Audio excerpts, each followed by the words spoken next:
Hi சுட்டீஸ், கதைக்கு போகலாமா? அடர்ந்த பசுமை நிறைந்த காட்டில் சதுரன் அப்படிங்கிற ஒரு மான் புல் மேய்ந்து கொண்டு இருந்தது. அங்கே தூரத்தில் குள்ளன்கிற ஒரு நரி ரொம்ப சோகமாக அழுந்துட்டு இருந்துச்சு. காரணம், சிங்கத்துக்கிட்ட இருந்து தப்பிக்கிறப்போ அதோட வாழை பாதி அருந்து மீதி மட்டும்தான் இருந்துச்சு. அதை பார்த்த சதுரன், நீ அழ வேண்டாம், நீ உயிர் தப்பியதே ரொம்ப பெரிய விஷயம் தானே, வாழை நினச்சி கவலைப்படாத அப்படின்னு ரொம்ப ஆறுதலாக பேசிச்சு.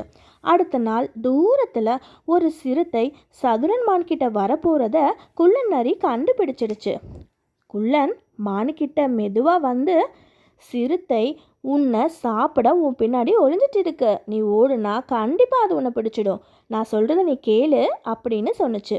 சிறுத்தை உன்கிட்ட வந்த உடனே நீ மயங்கி கீழே விழுந்துடு, மீதியை நான் பார்த்துக்கிறேன் அப்படின்னு சொன்னுச்சு.